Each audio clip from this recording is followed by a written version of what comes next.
Magandang araw po sa inyong lahat, mga minamahal naming tagapakinig, at maligayang pagbabalik dito sa ating channel, ang mga kwento ng puso. Sa bawat sulok ng mararanyang pader, madalas ay may mga pusong nasasaktan at mga luhang tahimik na pumapatak. At sa bawat pagpatak ng luha ng isang ina, may isang pambihirang tapang na isisilang. Ating tunghayan ang kwento ni Luningning, isang salaysay ng sakripisyo, pag-ibig na walang hinihintay na kapalit, at pag-asang pilit na sisibol sa gitna ng kadiliman. Ito ang Villa Marahuyo, isang malakas na kalabog ng pinggan ang bumasag sa katahimikan ng malawak na kusina. Ano ba yan? Hindi ka ba tumitingin sa dinadaanan mo, babae? Ang matinis at puno ng paghamak na boses ni Hiraya ay tumusok sa pandinig ni Luningning. Nanginginig ang kanyang mga kamay habang pinagmamasdan ang nagkalat na kanin at basag na piraso ng plato sa makintab na sahig. Ang pananghalian na pinaghirapan niyang lutuin para sa sarili. Pasensya na po, Ma'am Hiraya. Pasensya na po, Ma'am. Hindi ko po sinasadya.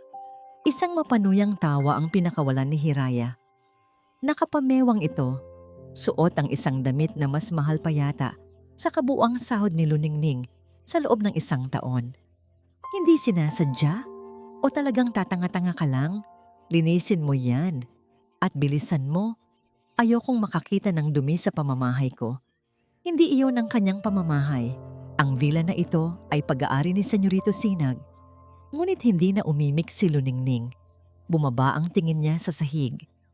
Sa bawat pagpulot niya ng basag na piraso, nararamdaman niya ang pag-init ng kanyang mga mata. Hindi dahil sa galit, kundi dahil sa kahihiyan. Isinara niya ng mariin ang kanyang mga palad, tiniis ang hapdi, at ipinako ang isip sa iisang imahe. Ang maamong mukha ng kanyang anak na si Amihan, para sa kanya. Lahat ng ito ay para sa kanya. Ang Villa Marahuyo ay isang paraiso sa paningin ng ibuang mga iba.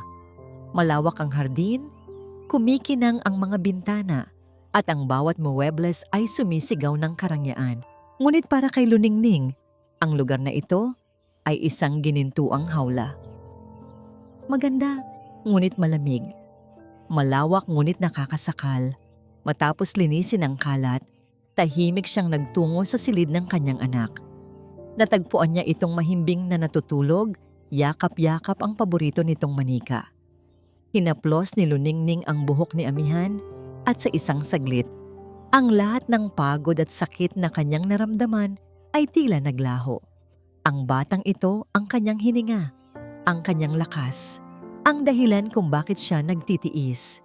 Kinagabihan, habang tinutulungan niya si Amihan sa pagguhit, isang papel ang iniabot nito sa kanya. Isang larawan ng dalawang tao, isang babae at isang lalaki na magkahawak kamay sa harap ng isang malaking bahay. "Sino to, anak?" tanong niya, kahit alam na niya ang sagot. "Tayo po yan, inay. At si Kuya Sinag, ang mabait na hari." Bulong ni Amihan na may ngiti sa mga labi. Isang mainit na likido ang namuo sa mata ni Luningning.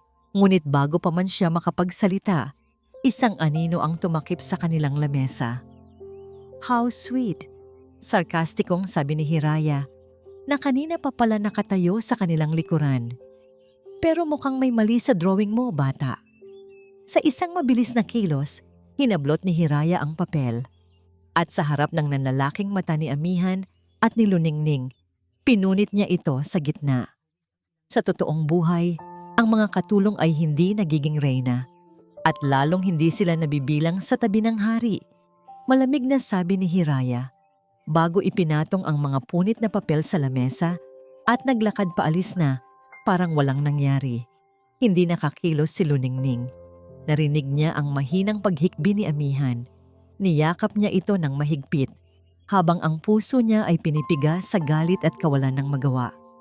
Nang gabing iyon, matapos niyang patulugin si Amihan, bumalik siya sa kusina upang ayusin ang mga pinagkainan. Ang buong bahay ay tahimik na. Ngunit ang isip niya ay magulo. Hanggang kailan niya kayang tiisin ito? Hanggang kailan mananatiling ligtas ang kanyang anak sa kamandag ni Hiraya? Bigla, isang mahinang tunog ang kanyang narinig mula sa silid ni Amihan. Hindi isang simpleng ungol ng isang natutulog na bata, kundi isang hikbi, isang tunog ng takot. Mabilis pa sa 4:00 na tinungo ni Luningning ang kwarto. Dahan-dahan niyang binuksan ang pinto. Ang ilaw mula sa hallway ay nagbigay ng kaunting liwanag sa loob. At doon, nakita niya si Amihan, nakaupo sa kama, nanginginig, habang nakatitig sa isang bagay sa kanyang mga kamay. Nilapitan ito ni Luningning. "Anak, anong problema?" Hindi sumagot si Amihan. Dahan-dahan nitong itinaas ang hawak-hawak na manika. Ang manika na laging nitong kayakap sa pagtulog. Gupit-gupit ang buhok nito. Puno ng itim na marka ng pentel pen ang maganda nitong mukha. Isang malamig na kilabot ang gumapang sa buong katawan ni Luningning. Hinawakan niya ang balikat ng kanyang anak. "Amihan, sino ang gumawa nito?" Sa gitna ng kanyang mga hikbi, tumingin si Amihan sa kanyang ina. Ang mga mata ay puno ng purong takot. At sa isang boses na halos hindi marinig, bumulong ito. "Si Ma'am Hiraya po, inay." Isang buntong hininga ang pinakawalan ni Sinag kasabay ng pagluwag ng kanyang kurbata. Kagagaling lang niya sa isang linggong business trip sa Cebu at ang bigat ng negosasyon para sa panibagong merger ng kumpanya ay tila nakadagan pa rin sa kanyang mga balikat. Pagpasok niya sa Villa Marahuyo, ang inaasahan niyang katahimikan na makakapagpanumbalik ng kanyang lakas ay tila may dalang ibang uri ng lamig. Ang lahat ay nasa ayos, malinis at makintab. Gaya ng dati, ngunit may kakaibang bigat sa hangin. "Welcome home, mahal." Ang masiglang boses ni Hiraya ang sumalubong sa kanya. Kasunod ng isang mabilis na halik sa pisngi. Perpekto ang kanyang ayos mula sa buhok hanggang sa damit. Palagi namang perpekto. Ito ang babaeng ipinagkasundo sa kanya. Isang alyansa ng dalawang makapangyarihang pamilya. Isang perpektong kasunduan sa papel. Ngunit nitong mga nakaraang buwan, pakiramdam ni Sinag ay may mali. May mga aninong gumuguhit sa mga pader ng villa na hindi niya mawari kung saan nanggagaling. Nang hapong iyon, nakita niya si Amihan na tahimik na naglalaro sa may hardin. Ngumiti si Sinag at inilabas ang isang maliit na pasalubong. Isang kahon ng mamahaling Crayola. "Para sa'yo, Amihan," malambing niyang sabi. Nakita niya ang panandaliang kislap sa mga mata ng bata. Ngunit imbes na abutin ito ng may galak, lumingon muna ito sa paligid na tila may hinahanap. Nang makitang wala si Hiraya, mabilis nitong kinuha ang kahon at niyakap. "Salamat po, Kuya Sinag," halos pabulong nitong sabi bago tumakbo papasok sa loob at itinago ang kahon sa ilalim ng kanyang kama. Kumunot ang noo ni Sinag. Hindi iyon ang reaksyon na inaasahan niya. Binaliwala na lamang niya ito. Baka pagod lang ang bata. Pagsapit ng hapunan, ang perpektong imahe ng kanilang munting pamilya ay muling nabuo sa mahabang lamesa. Si Luningning ay tahimik na nagsisilbi habang si Hiraya ay walang tigil sa pagkukwento tungkol sa mga social events na dinaluhan nito. "Alam mo, mahal, may nakaaway na naman akong isang socialite kanina." Natatawang sabi ni Hiraya. "She tried to take the credit for my charity work." Sabi ko sa kanya, "Mag-ingat ka. Minsan, may mga aksidenteng nangyayari sa mga taong humaharang sa dinadaanan ko." Isang malakas na kalansing ang umalingaw-ngaw. Nabitawan ni Luningning ang hawak na tinidor. Namutla ito habang mabilis na pinulot ang gamit sa sahig. "Pasensya na po," sabi nito. Hindi makatingin ng diretso. Napansin ni Sinag ang panginginig ng mga kamay nito. Napansin din niya ang matalim na tingin na ipinukol ni Hiraya kay Luningning bago ito muling ngumiti sa kanya. "It's okay. Clumsy hands," baliwalang sabi ni Hiraya. Itinuon ni Sinag ang kanyang atensyon kay Luningning. "Maayos ang pamamalakad mo sa villa habang wala ako, Luningning." "Salamat." Isang munting ngiti ang sumilay sa labi ni Luningning. Trabaho ko po yon, senyorito. Mahal, biglang sabat ni Hiraya. Ang ngiti ay hindi na umabot sa kanyang mga mata. She's just doing her job. Iyon naman ang binabayad sa kanya, hindi ba? Dapat lang nagalingan niya. Ang mga salitang yon ay tumama kay Sinag. Hindi dahil sa nilalaman nito, kundi sa lamig ng pagkakasabi. Matapos ang hapunan, nagkulong si Sinag sa kanyang opisina. Sinusubukang tapusin ang mga trabaho. Ngunit ang mga imahe ng araw na yon ay pabalik-balik sa kanyang isip. Ang takot sa mata ni Amihan, ang panginginig ng kamay ni Luningning, ang kakaibang biro ni Hiraya. Pinilig niya ang kanyang ulo. Guni-guni lang siguro niya. Pagod lang siya. Hating gabi na nang matapos siya. Tahimik na ang buong kabahayan. Naglalakad siya sa pasilyo patungo sa kanyang silid tulugan nang isang tunog ang pumigil sa kanyang mga paa. Isang mahinang sigaw. Nagmula ito sa silid ng mag-ina. Dahan-dahan siyang lumapit. Ang puso ay nagsimulang kumabog ng mabilis. Akmang kakatok na sana siya nang marinig niya ang isang boses mula sa loob. Boses ni Amihan, basag at puno ng takot. Nagsasalita sa gitna ng kanyang pagkakatulog. Huwag po. Pakiusap. Huwag po, Ma'am Hiraya. Huwag. Ang pangalang iyon, binigkas sa gitna ng isang panaginip na puno ng lagim, ay parang kulog na dumagundong sa pandinig ni Sinag. Napatigil siya sa labas ng pinto, hindi makagalaw. Ang lahat ng maliliit na piraso ng pagdududa na kanyang binaliwala. Ang tinagong krayola, ang nabitawang tinidor, ang mga anino sa pader, ay biglang nagkaroon ng isang nakakatakot na hugis. At sa narinig niya, tila nanigas ang buong pagkatao ni Sinag. Hindi nakatulog si Sinag ng gabing iyon. Ang mga salitang sinambit ni Amihan sa gitna ng masamang panaginip ay umalingaw-ngaw sa kanyang isip na parang sirang plaka. Huwag po, Ma'am Hiraya. Hindi na ito pagdududa. Isa na itong malamig at matigas na piraso ng katotohanan na kailangan niyang harapin. Ngunit kailangan niya ng patunay. Isang ebidensyang hindi kayang pasinungalingan. Kinaumagahan, kumilos siya na parang walang alam. Hinalikan niya sa pisngi si Hiraya bago umalis. Isang kilos na ngayon ay nag-iiwan ng mapait na lasa sa kanyang bibig. Maaga ang meeting ko, mahal. Baka gabihin ako ng uwi. Pagsisinungaling niya. Okay, take care, I love you. Sagot ni Hiraya, ang nangiti ay kasing perpekto at kasing peke ng lahat. Ngunit hindi sa opisina dumiretso si Sinag. Nagtungo siya sa isang electronic store at bumili ng pinakamaliit na high-definition security camera na mahahanap niya. Bumalik siya sa Villa Marahuyo gamit ang likod na daan sa panahong alam niyang abala si Hiraya sa pag-aayos sa sarili. Sa loob lamang ng 5 minuto, naikabit niya ang camera sa isang sulok ng sala. Natatakpan ng isang halaman, ang lente ay perpektong nakatutok sa lugar kung saan madalas maglaro si Amihan. Bumalik siya sa kanyang sasakyan na nakaparada, may ilang kanto ang layo mula sa villa. Binuksan niya ang kanyang telepono at ikinonekta ito sa live feed ng camera. At siya ay naghintay. Sa una, ang lahat ay normal. Si Amihan ay tahimik na naglalaro sa sahig gamit ang mga lumang laruan. Si Luningning naman ay naglilinis sa di kalayuan. Maya-maya, bumaba si Hiraya, suot ang isang mamahaling puting bestida, abala sa kanyang telepono. At doon nangyari ang lahat. Sa pagtakbo ni Amihan, para kunin ang isa pa niyang laruan, hindi nito sinasadyang natabig ang maliit na lamesa. Ang baso ng orange juice na naroon ay natapon. Diretso sa laylayan ng puting bestida ni Hiraya.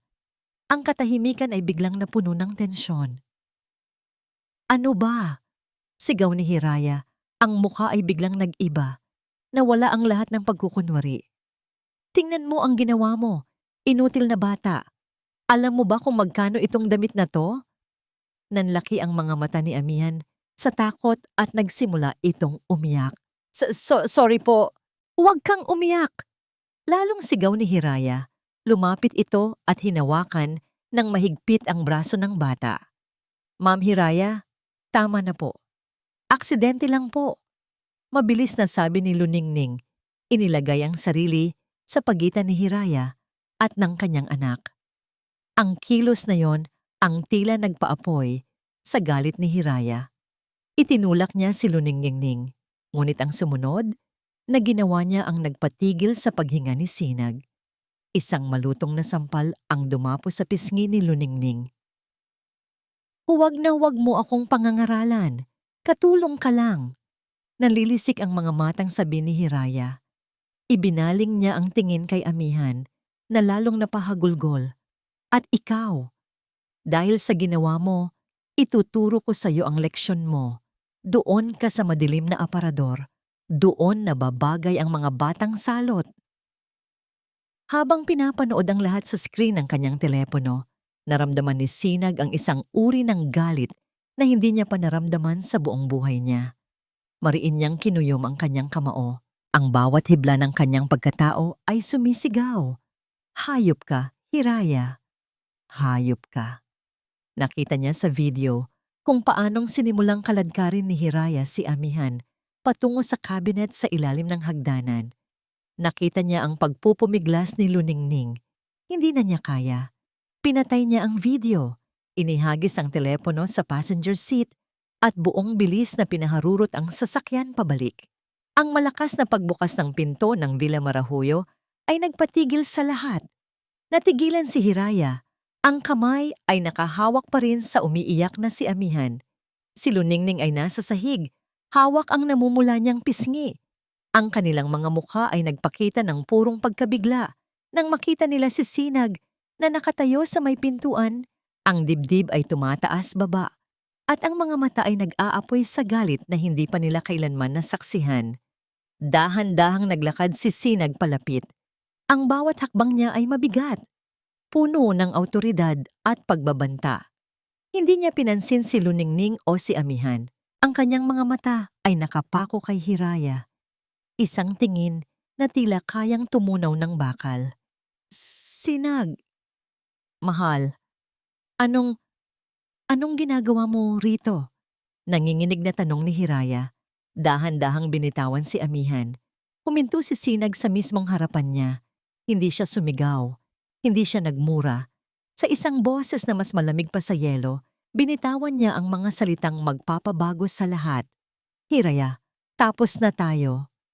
Ang pagkabigla sa mukha ni Hiraya ay dahan-dahang napalitan. Ang takot ay naging pagkalito. At ang pagkalito ay naging isang purong, walang halong pagkamuhi. Ang mga salita ni Senyorito Sinag ay nakabitin pa rin sa hangin, matalim at pinal, nang si Hiraya ay tumawa. Hindi isang tawa ng tuwa, kundi isang tawa na puno ng lason at pangako ng paghihiganti. Tapos na tayo. Ulit nito, ang bawat salita ay may diin. Dahan-dahan itong lumapit kay Sinag. Ang mga mata ay nanlilisik. Sinag, baka nakakalimutan mo kung sino ako at kung sino ang pamilya ko. Alam na alam ko kung sino ka, Hiraya. At iyon mismo ang dahilan. Matigas na sagot ni Sinag. Huminga ng malalim si Hiraya. Ang tingin nito ay bumaling sa kanya. Kay Luningning, na nakatayo sa isang sulok, yakap-yakap si Amihan. Ang tingin na yon ay mas masakit pa sa sampal na natanggap niya kanina. Iyon ay isang tingin na nangangako ng kapahamakan. Dahil sa babaeng yan, sabi ni Hiraya, halos isumpa ang bawat pantig. Dahil sa isang katulong at sa anak niya, sige, pagsisihan mo ito. Tumingin ito muli kay Luningning. At ikaw, hindi pa tayo tapos. Sisirain kita. Pagkasabi niyon, kinuha ni Hiraya ang kanyang bag at buong bagsik na lumabas ng villa. Ang malakas na pagkalabog ng pinto ay nag-iwan ng isang nakabibinging katahimikan. Nagsimulang manginig ang mga tuhod ni Luningning. Kasalanan niya ito. Ang lahat ng ito ay kasalanan niya. Dahil sa kanya, nasira ang relasyon ng kanyang amo. Dahil sa kanya, kinalaban ni Senyorito Sinag ang isang pamilyang kasing kapangyarihan ng mga de verdad. Senyorito, pasensya na po. Alis na po kami. Nanginginig niyang sabi, hindi magawang salubungin ang tingin nito. Luningning.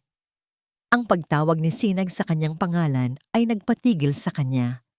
Lumuhod ito sa harapan na kaniya sa unang pagkakataon, hindi bilang isang amo na nakatingin sa isang utusan, kundi bilang isang tao na nakatingin sa kapwa-tao. Wala kang kasalanan, mariin niyang sabi. Ako ang humihingi ng tawad dahil hinayaan kong mangyari ito sa pamamahay ko. Huwag kang mag-alala. Ako ang bahala. Poprotektahan ko kayo. Ang mga salitang iyon, imbes na magbigay ng kapanatagan, ay lalo lamang nagpabigat sa kanyang dibdib. Isang bilyonaryo laban sa isang makapangyarihang hukom, at siya at ang kanyang anak ay nasa gitna. Biglang tumunog ang telepono ni Sinag. Nakita niya ang pagbabago sa mukha nito habang sinasagot ang tawag. Ang kaninang determinasyon ay napalitan ng tigas ng panga. Hukom Ignacio, sabi ni Sinag sa telepono. Ang boses ay kontrolado, ngunit puno ng tensyon. Hindi naririnig ni Luningning ang sinasabi sa kabilang linya, ngunit nakikita niya ang epekto nito kay Sinag. Ang pagkunot ng noo, ang pagkuyom ng kamao. Hindi ninyo ako matatakot, sabi ni Sinag, bago ibaba ang tawag. Tumingin ito sa kanya. Ang mga mata ay mas seryoso na ngayon. Gaya ng inaasahan, nagsimula na sila. Ang mga sumunod na oras ay lumipas na parang isang masamang panaginip. Sinabi ni Sinag na huwag muna silang lalabas ng villa. Habang pinapatulog niya si Amihan, binuksan ni Luningning ang kanyang luma at gasgas na laptop, ang tanging pag-asa niya para sa isang mas magandang kinabukasan, ang scholarship niya sa nursing na pinaghirapan niyang makuha. May isang bagong email mula sa universidad. Nanginginig niyang binuksan yon at ang mga salitang nabasa niya ay tila isang suntok sa kanyang sikmura. Dear Miss Luningning, we are writing to inform you that your scholarship has been temporarily suspended pending an investigation into an anonymous report regarding unethical conduct and questionable moral character. Binitawan niya ang laptop na tila napapaso. Napahawak siya sa kanyang bibig.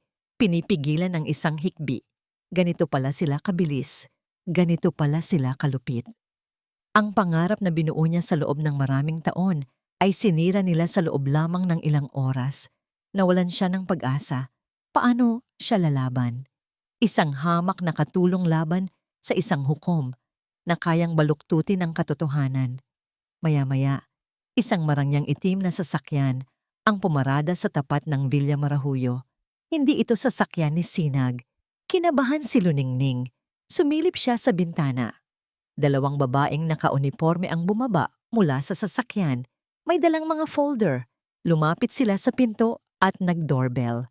Si Sinag ang nagbukas. Lumapit si Luningning sa may hagdanan. Sapat lang para marinig ang usapan. Magandang hapon po, sabi ng isang babae sa formal na tono. Kami po ay mula sa Department of Social Welfare and Development. Nandito po kami para kay Miss Luningning. Naramdaman ni Luningning na tila hinigop ang lahat ng dugo mula sa kanyang mukha. DSUD? Bakit? May nakarating po sa aming ulat. Pagpapatuloy ng babae, ang mga salita ay tumusok sa puso ni Luningning na parang mga punyal. Isang report na nagsasabing si Miss Luningning ay isang unfit mother at kailangan naming suriin ang kalagayan ng kanyang anak na si Amihan. Ang mga salitang unfit mother ay parang bombang sumabog sa loob ng Villa Marahuyo. Nakita ni Sinag ang pagguho ng mundo sa mga mata ni Luningning na nakatayo sa may hagdanan. Nakita niya ang takot na unti-unting pumapatay sa pag-asa nito. At sa sandaling iyon, ang galit na naramdaman niya kanina ay napalitan ng isang matigas at malamig na determinasyon. Hindi siya papayag. Maaari po ba naming makausap si Miss Luningning? Tanong muli ng social worker. Huminga ng malalim si Sinag bago humarap sa kanila ng may buong awtoridad. Ako po ang abogado ni Miss Luluningning. Pagsisinungaling niya, ang boses ay kalmado, ngunit walang bahid ng pag-aalinlangan. Anumang katanungan na mayroon kayo ay dapat dumaan muna sa akin. Pumasok kayo.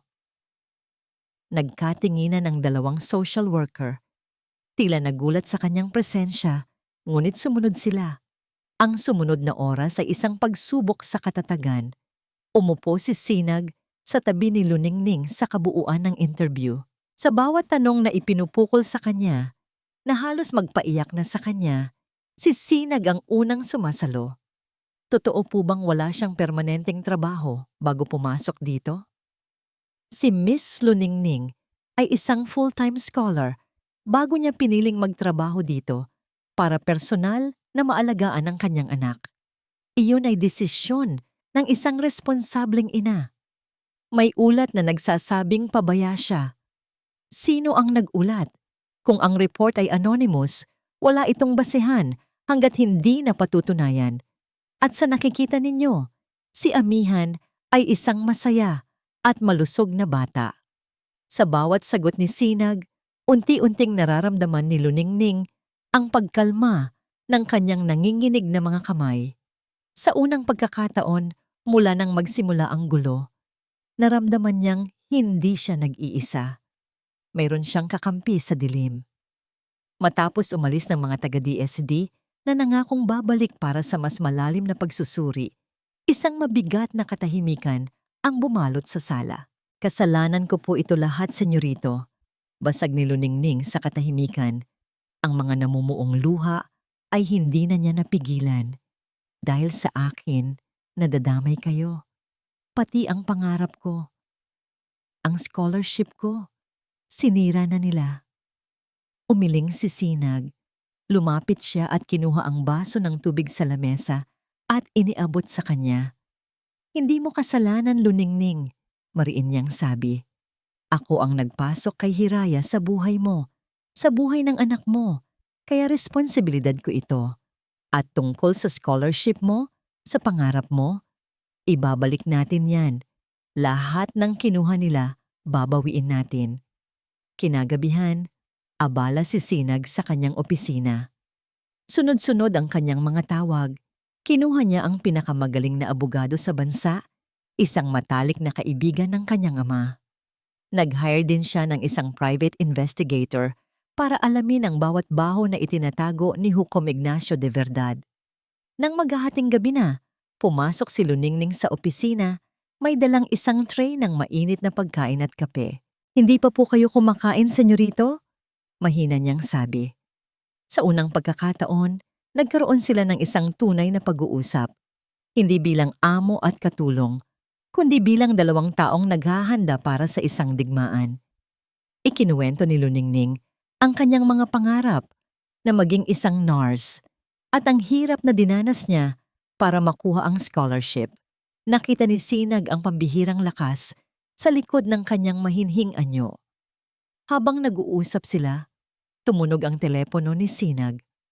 Ang kanyang abogado. Sinag, may nalaman ako, sabi ng boses sa kabilang linya. Hindi lang ito tungkol sa naputol na engagement ninyo ni Hiraya. May mas malalim na dahilan. May matagal na palang alitan ang pamilya ninyo at si Hukom Ignacio. 10 taon na ang nakalipas, may isang malaking kaso ng korupsyon na tinalo ng tatay mo sa korte. Ang pinuno ng kumpanyang sangkot doon, si Ignacio de Verdad, na nagtatago sa likod ng mga dummy. Natigilan si Sinag. Ngayon, mas naging malinaw ang lahat. Hindi lang ito galit. Ito ay paghihiganti. Pagkatapos ng tawag, napatingin siya kay Luningning. Personal na pala ito. Bago pa man siya makapagpaliwanag, isang email ang pumasok sa kanyang telepono. Mula sa private investigator. May naka-attach na file. Subject, paunang ulat. Hukom Ignacio de Verdad. Binuksan niya ang dokumento. Naglalaman ito ng mga ari-arian, mga koneksyon sa negosyo, at listahan ng mga taong malapit sa hukom. Ngunit isang pangalan sa dulo ng ulat ang kumuha ng kanyang atensyon, isang pangalan mula sa nakaraan, isang profile ng dati niyang executive assistant, ang pinakamagaling na nagtrabaho para sa kanya. Ang babaeng bigla na lang nag-resign, 1 taon na ang nakalipas matapos ang isang kakaibang aksidente sa hagdanan ng opisina. Ang pangalan sa file, Elara. Ang pagkalito at takot ay mabilis na napalitan ng panibagong pag-aalala. Nakita ni Luningning ang pagbabago sa mukha ni Sinag habang binabasa nito ang ulat. Ang pamilyar na kaba ay muling bumalik sa kanyang dibdib. Sino po si Elara? Mahina niyang tanong. Inilalagay ang kanyang kamay sa balikat ni Sinag. Umangat ang tingin ni Sinag. Punong-puno ng pagdududa ang kanyang mga mata. Dati kong assistant. Mabait, masipag. Bigla siyang nag-resign matapos maaksidente sa opisina. Nahulog sa hagdan. Ang sabi, di na raw siya makabalik dahil sa mga injury. Anong koneksyon niya sa mga de verdad? Tanong ni Luningning. Wala. Iyon ang nakakapagtaka. Bakit siya kasama sa ulat? Nagsimulang maglakad-lakad si Sinag. Ang kamay ay inihahaplos ang kanyang buhok. Habang nag-iisip si Sinag, biglang may isang bagay na nag-flash sa isip ni Luningning. Isang maling piraso sa palaisipan na kanyang naisasantabi. Senyorito Sinag, tawag niya. Teka po, may naaalala po ako. Nagmadali si Luningning patungo sa isang maliit na kahon sa kwarto niya. Isang lalagyanan ng mga munting bagay na nahanap niya habang naglilinis. Sa loob nito, nandoon pa rin, isang pirasong salamin mula sa nakaraan. Ibinigay niya kay Sinag ang isang sira. Eleganteng kintab na clip ng buhok na gawa sa inukit na perlas. Nahanap ko po ito noong 1 taon sa loob ng dating guest room ninyo na ngayon ay inalis na po ninyo ang mga gamit. Paliwanag ni Luningning. Hindi ko po ito ipinagtaka noon dahil baka sa bisita, pero hindi ito ang tipo ng gamit ni Ma'am Hiraya. Kinuha ni Sinag ang clip ng buhok. Ang kanyang mga mata ay nanlaki. Biglang nag-iba ang kulay ng kanyang mukha, parang sinuntok. Aalam ko ito, nanginginig niyang sabi. Ito ang hair clip ni Elara. Regalo ko sa kanya noong birthday niya. Ang katahimikan ay bumigat, na puno ng isang hilakbot na pag-iisip. Ang guest room na yon ay malapit sa hagdanan.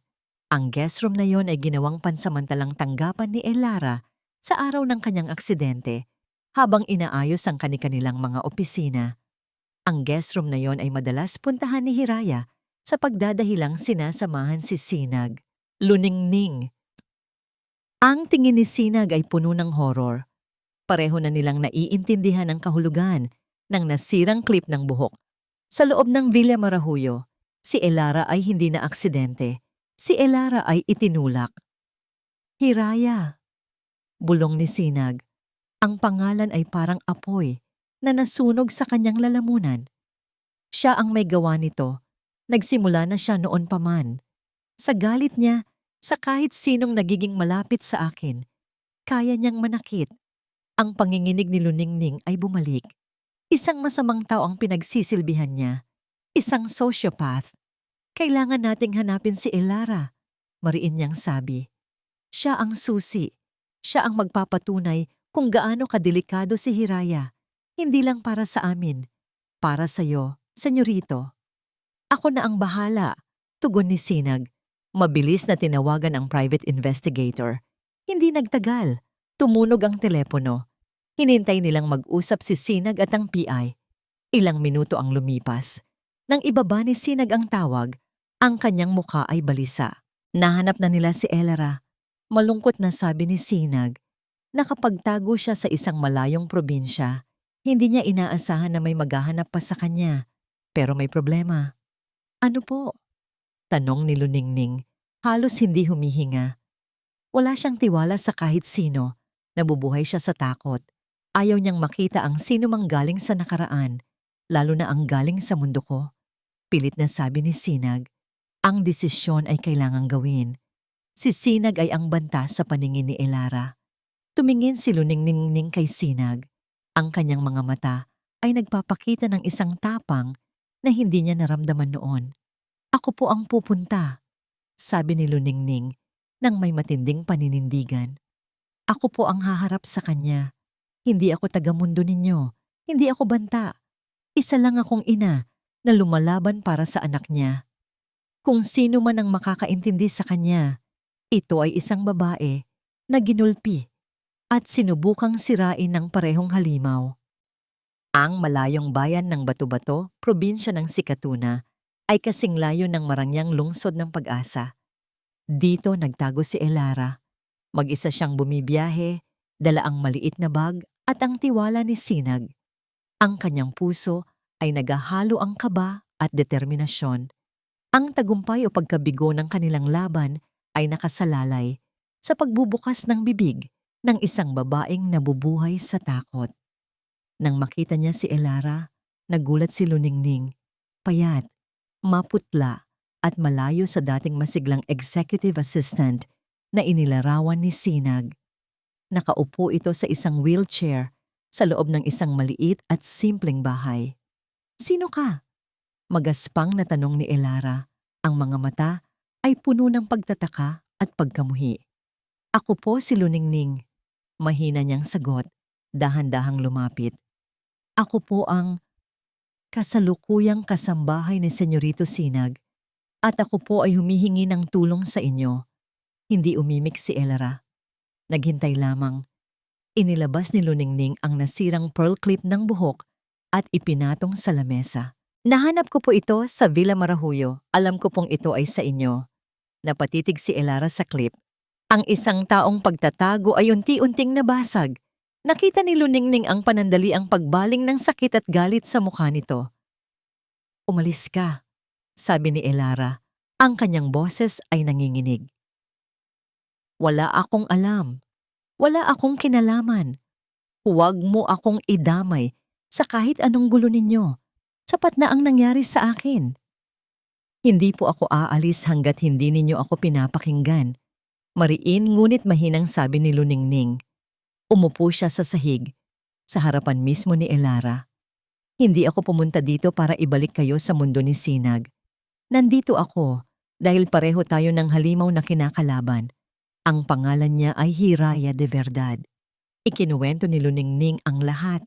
Ang pambubuli kay Amihan, ang sampal sa kanyang mukha, ang pagkawala ng kanyang scholarship, at ang kaso sa DSWD. Alam niyo po ba ang pinakamasakit? Patuloy niya, hindi pinipigilan ng luha. Ang pilitin akong kunin sa akin ang anak ko, ang maging isang ina na nagtatago dahil natatakot siyang mawala ang pinakamamahal niya. Napatingin si Elara kay Luningning.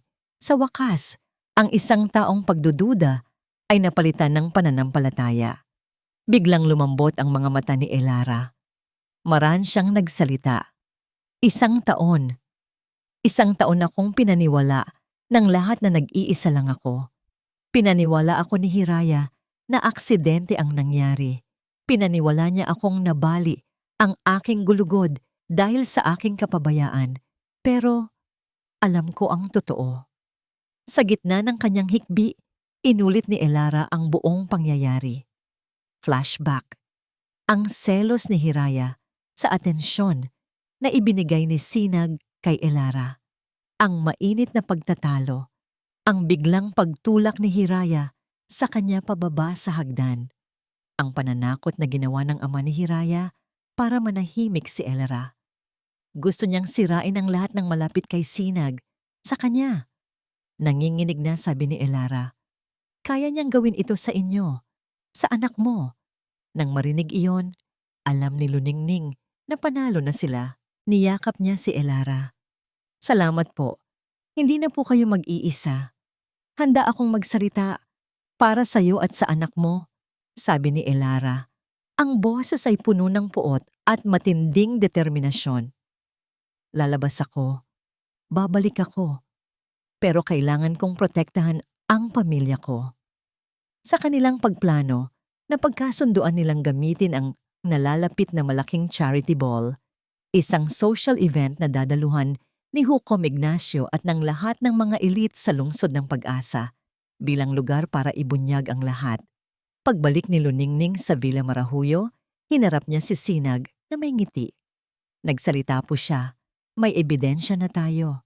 Nang gabing iyon, habang abala sina Luningning at Sinag sa pag-iipon ng mga dokumento, isang malaking ingay ang nagpatigil sa kanila.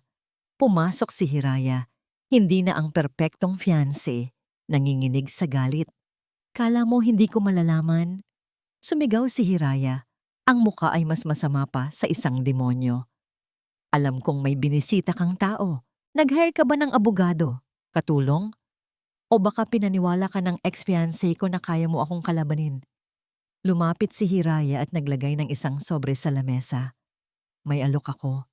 Malamig niyang sabi. I-pull out mo ang anumang plano mo. Lumayas kayo ng anak mo sa lungsod ng Pag-asa at manahimik kayo para sa iyo ang 3 milyong piso.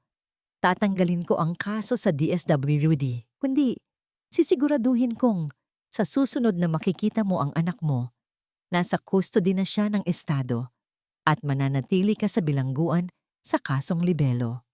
Matapos umalis ni Hiraya, ang silid-aklatan ay nababalot sa isang mabigat na katahimikan. Kinuha ni Sinag ang sobre na iniwan ni Hiraya at tinitigan ang tseke sa loob. 3 milyong piso. Isang presyo para sa kalayaan, isang presyo para sa hustisya, isang presyo para sa pananahimik. Senyorito, basag ni Luningning sa katahimikan. Ang boses ay matigas at hindi nanginginig. Sunugin na natin yan. Ngumiti si Sinag, isang namangiti ng paghanga. Ang babaeng ito ay hindi na ang katulong na dati niyang nakikita. Ito ay isang mandirigma.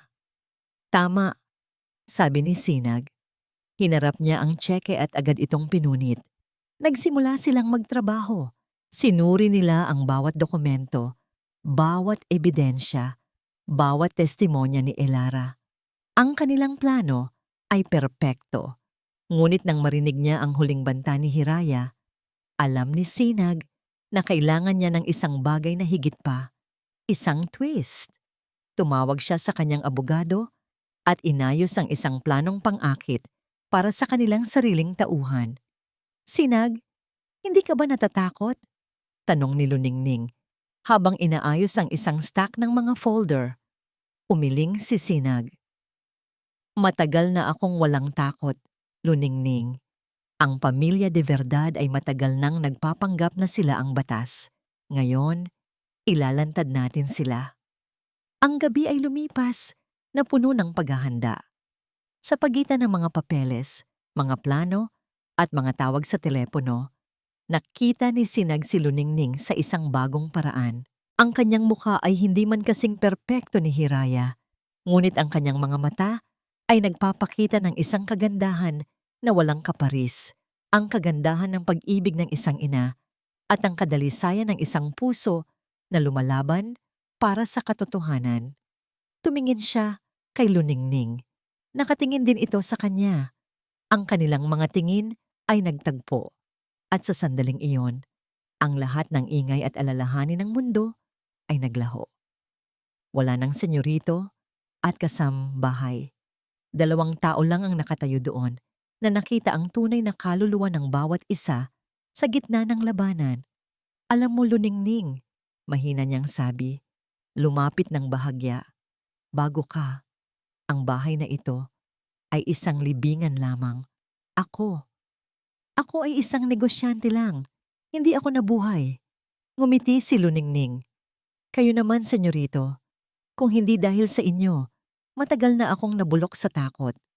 Kayo ang nagbigay sa akin ng boses. Biglang huminto ang kanilang pag-uusap. Ang emotion ay mabigat. Tila may isang hindi mabigkas na bagay na nakabitin sa pagitan nila. Hindi iyon ang oras para sa pag-ibig, ngunit iyon ang oras upang aminin ang koneksyon.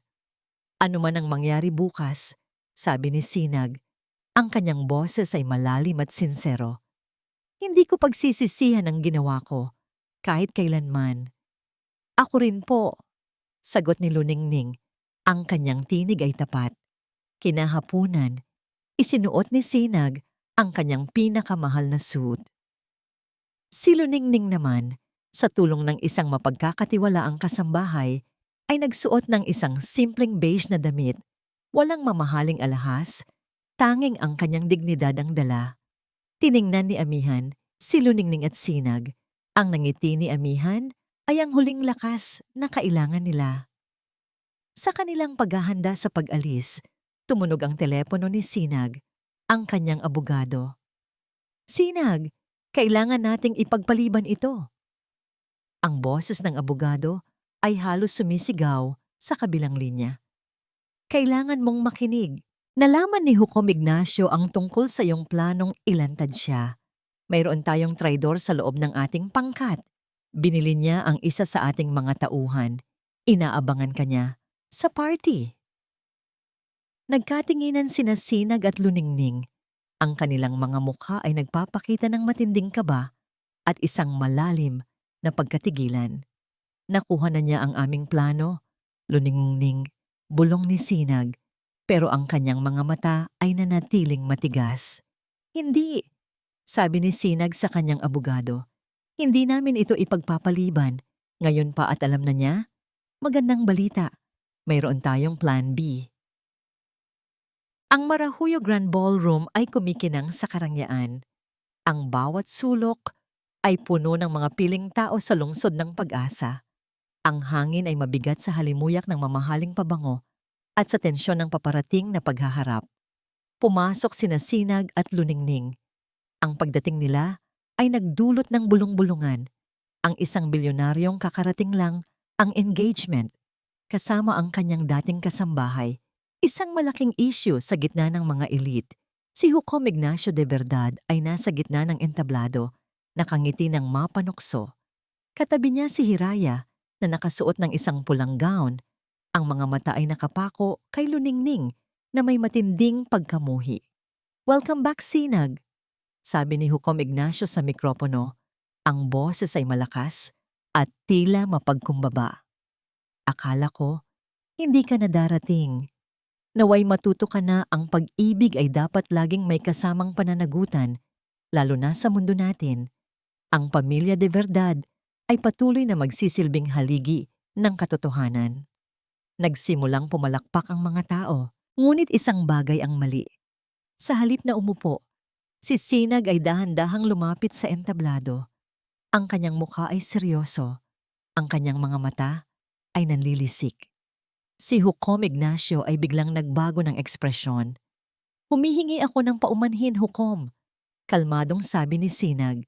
Kinuha ang mikropono mula sa kamay ng Hukom.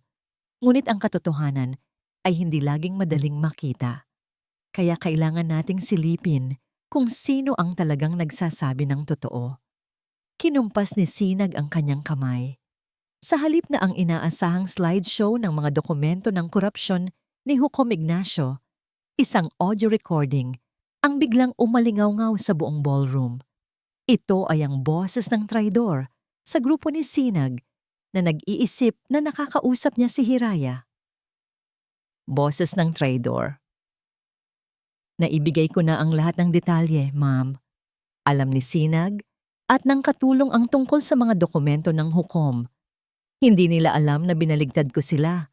Mag-ingat lang po kayo sa plan B ni Sinag tungkol sa testigo, pero siguradong mapipigilan ninyo ang testimonya ni Miss Elara. Naging kaguluhan ng ballroom. Nagsimulang magbulungan ng mga tao. Napakunot ang noo ni Hukom Ignacio. Naguguluhan. Sino yan? Sigaw ni Hiraya. Ngumiti si Sinag.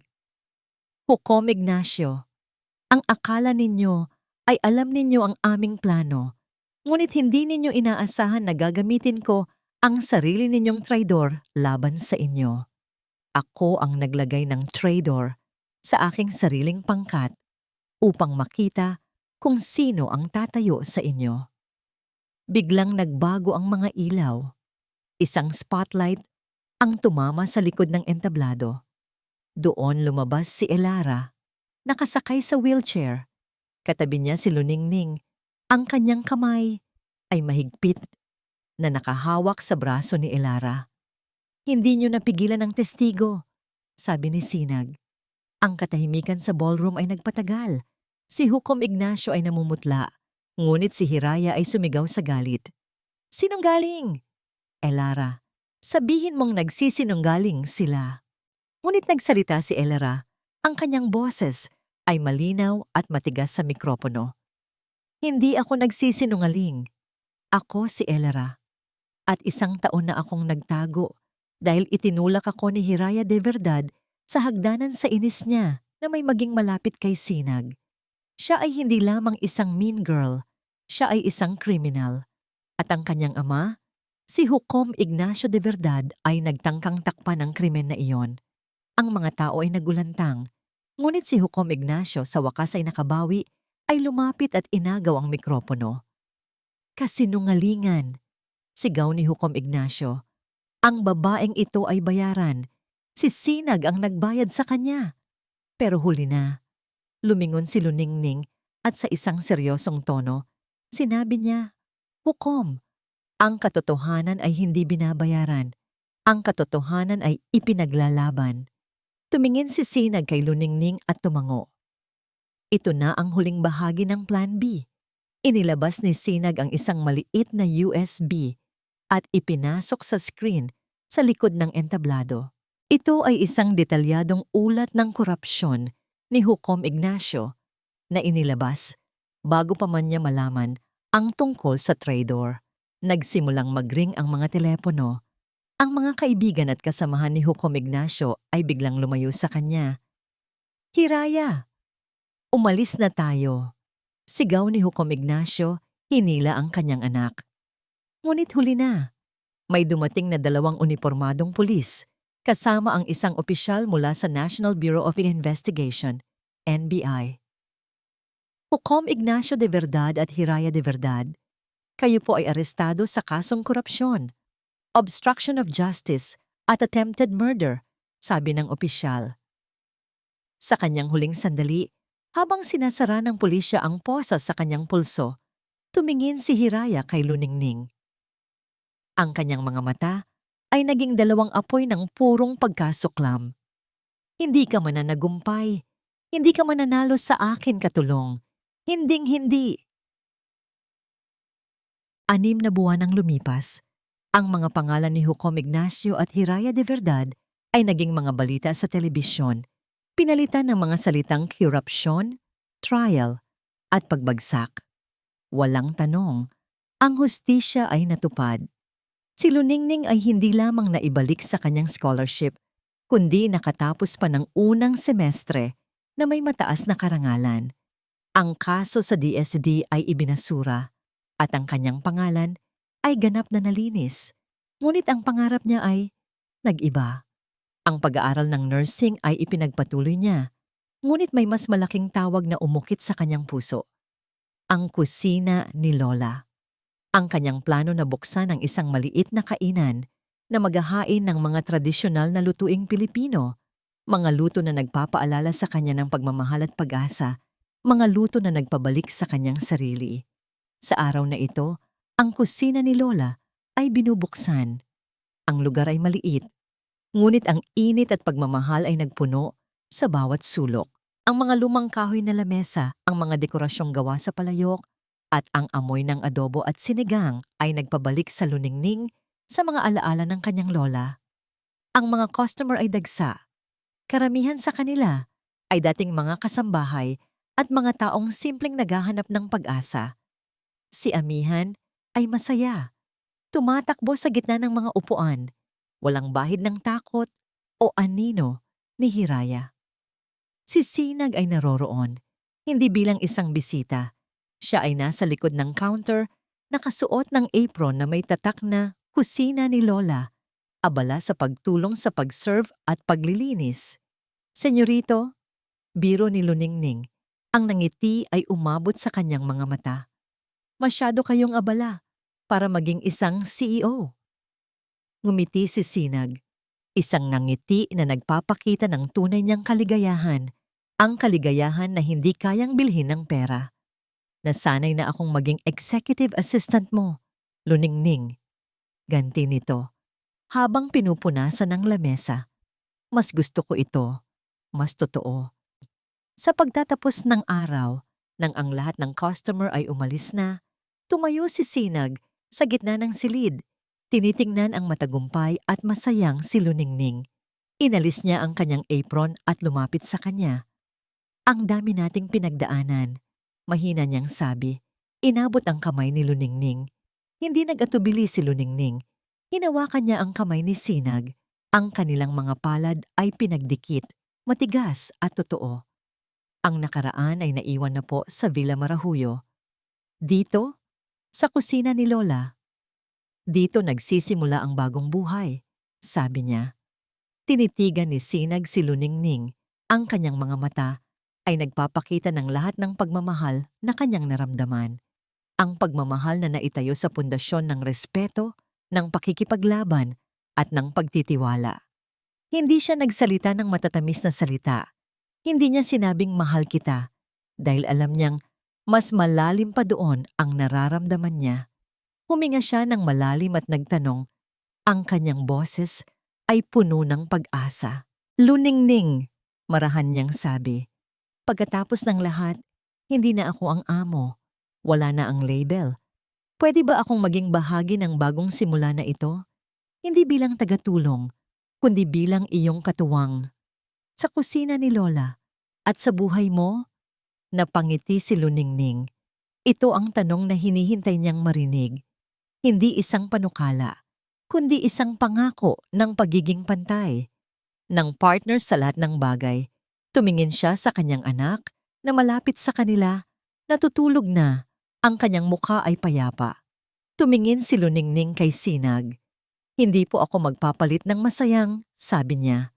At hindi rin po ako magpapalit ng partner sa buhay. Hinila ni Sinag si Luningning palapit. At sa gitna ng bango ng adobo at ng katahimikan ng gabi, sila ay nagkatitigan. Ang lahat ng hirap at pagtitiis ay nagbunga sa sandaling iyon. Ang pangarap ni Luningning ay natupad. At kasama niya ang taong pinili niyang maging katuwang niya. Isang huling pagtingin ni Luningning sa kusina. At pagkatapos ay sa mukha ni Sinag. At dito po nagtatapos ang kwento nila, Luningning at Sinag. Isang paglalakbay na nagturo sa ating lahat na ang tunay na pag-ibig ay hindi lamang tungkol sa kilig o kayamanan. Ito ay tungkol sa katapangan na manindigan para sa tama, sa respeto na tinitingnan ang kapwa ng pantay, at sa pag-ibig ng ina na kayang bumali ng kahit anong pader ng kawalang katarungan. Sila ay nagpakita sa atin na ang pinakamahusay na mga kwento ng pag-ibig ay ang mga kwento ng pakikipagtulungan at pagtupad ng pangarap. Taos-puso po akong nagpapasalamat sa inyong walang sawang pagsubaybay sa bawat kabanata ng Villa Marahuyo. Marami po kayong nag-iwan ng komento at mensahe na nagbigay inspirasyon sa amin. I-comment nyo lang po sa ibaba kung ano ang pinakapaborito ninyong eksena at kung ano ang aral na inyong natutunan. Kung nagustuhan nyo ang kwentong ito, isang pindot lang po sa like button, i-share, at mag-subscribe na rin po kayo para sa aming susunod na mga kwento. Muli, ako po ang inyong lingkod, nag-iiwan ng isang paalala. Ang bawat puso ay may sariling kwento at ang bawat kwento ay may aral na naghihintay na ibahagi. Hanggang sa muli at maraming salamat po sa inyong lahat.